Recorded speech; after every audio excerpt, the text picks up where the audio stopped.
Bismillahirrahmanirrahim. Assalamualaikum warahmatullahi wabarakatuh. Apa kabar anak-anak yang soleh dan solehah? Semoga semua sehat walafiat dan kita semua dalam lindungan Allah Subhanahu wa taala. Amin ya rabbal alamin. Baiklah anak-anak yang ada di rumah, sebelum kita belajar, terlebih dahulu kita berdoa kepada Allah Subhanahu wa taala agar diberi kemudahan dalam belajar serta mendapatkan ilmu yang bermanfaat di dunia maupun di akhirat. Marilah kita membaca basmalah. Bismillahirrahmanirrahim. Materi kita hari ini adalah ayo membayar zakat, dengan submateri macam-macam zakat, orang yang berhak menerima zakat, dan hikmah berzakat. Pendidikan agama Islam dan budi pekerti untuk kelas 6 sekolah dasar. Mengeluarkan zakat adalah wajib bagi umat Islam yang mampu. Tahukah kalian, kewajiban umat Islam bukan hanya mengeluarkan zakat fitrah di bulan Ramadan atau menjelang Idul Fitri, tetapi mengeluarkan zakat mal atau zakat harta jika telah mencapai batas jumlah tertentu dalam 1 tahun atau nisab. Zakat ada dua, yaitu zakat fitrah dan zakat mal.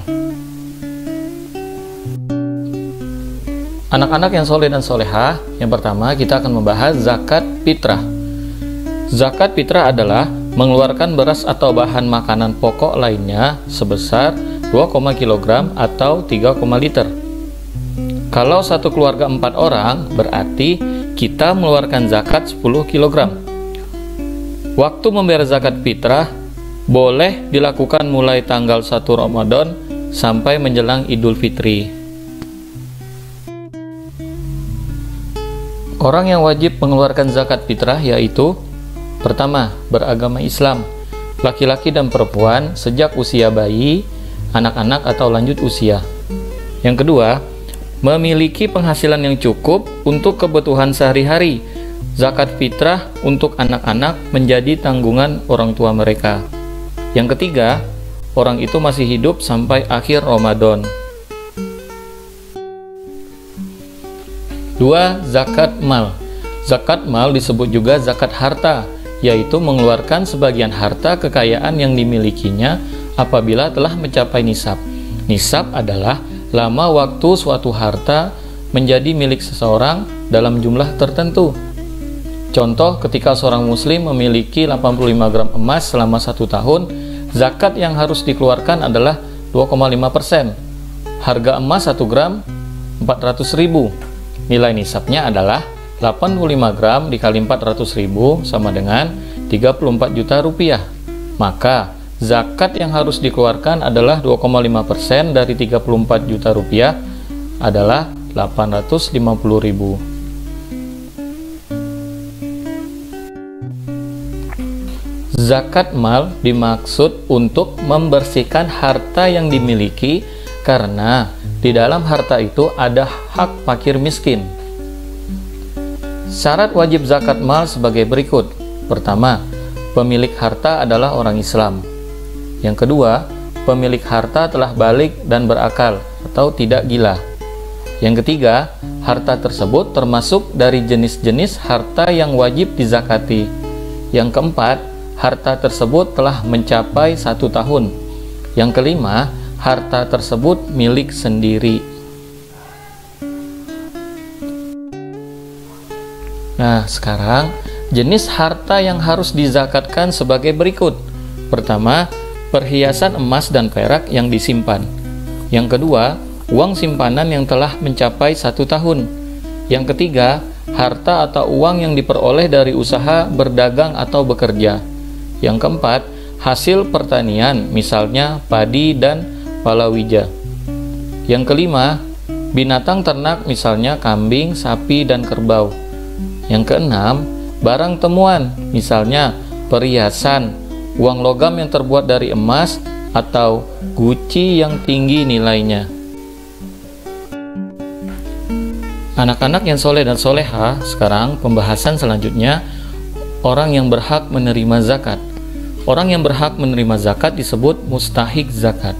Allah Subhanahu wa taala telah menetapkan golongan orang yang berhak menerima zakat dalam firman-Nya Quran Surat At-Taubah Surat 9 ayat 60, yang artinya sesungguhnya zakat itu hanyalah untuk orang-orang fakir, orang-orang miskin, amil zakat yang dilunakkan hatinya atau mualaf, untuk memerdekakan hamba sahaya, untuk membebaskan orang yang berhutang, untuk jalan Allah SWT, dan untuk orang yang sedang dalam perjalanan sebagai kewajiban dari Allah SWT.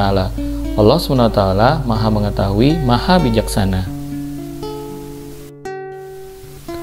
Orang yang berhak menerima zakat, yang pertama, fakir, orang yang amat sengsara hidupnya.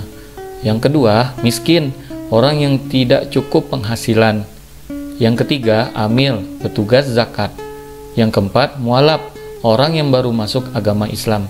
Yang kelima, ghorimin, orang yang berutang karena untuk kepentingan yang bukan maksiat dan ia tak sanggup membayarnya, orang yang berhutang untuk memelihara persatuan umat Islam. Yang keenam, ibnu sabil, menuntut ilmu namun kesulitan dalam pembiayaan. Yang ketujuh, hamba sahaya, budak yang harus dimerdekakan. Yang kedelapan, fisabilillah, orang yang berjuang untuk keperluan pertahanan Islam di zaman Nabi Muhammad SAW. Fisabilillah untuk mencakup juga kepentingan umum seperti mendirikan masjid, musola, madrasah, rumah sakit, dan sebagainya. Anak-anak yang soleh dan solehah, materi terakhir adalah hikmah berzakat. Yang pertama, membersihkan harta dan jiwa pembayar zakat dari sifat kikir, tamak, atau rakus. Yang kedua, membantu orang yang kesusahan atau kesulitan dari segi ekonomi. Yang ketiga, mendorong manusia untuk berjiwa sosial dan peduli kepada sesama. Yang keempat, mendorong manusia untuk bersikap jujur dan tanggung jawab atas harta yang dimilikinya. Yang terakhir, mengingatkan manusia bahwa harta dan kekayaan hanyalah titipan dari Allah SWT. Baiklah anak-anak yang ada di rumah, silahkan diskusikan kepada saudara atau orang tua kalian. Yang pertama, jelaskan pengertian zakat fitrah. Yang kedua, mengapa umat Islam perlu membayar zakat mal.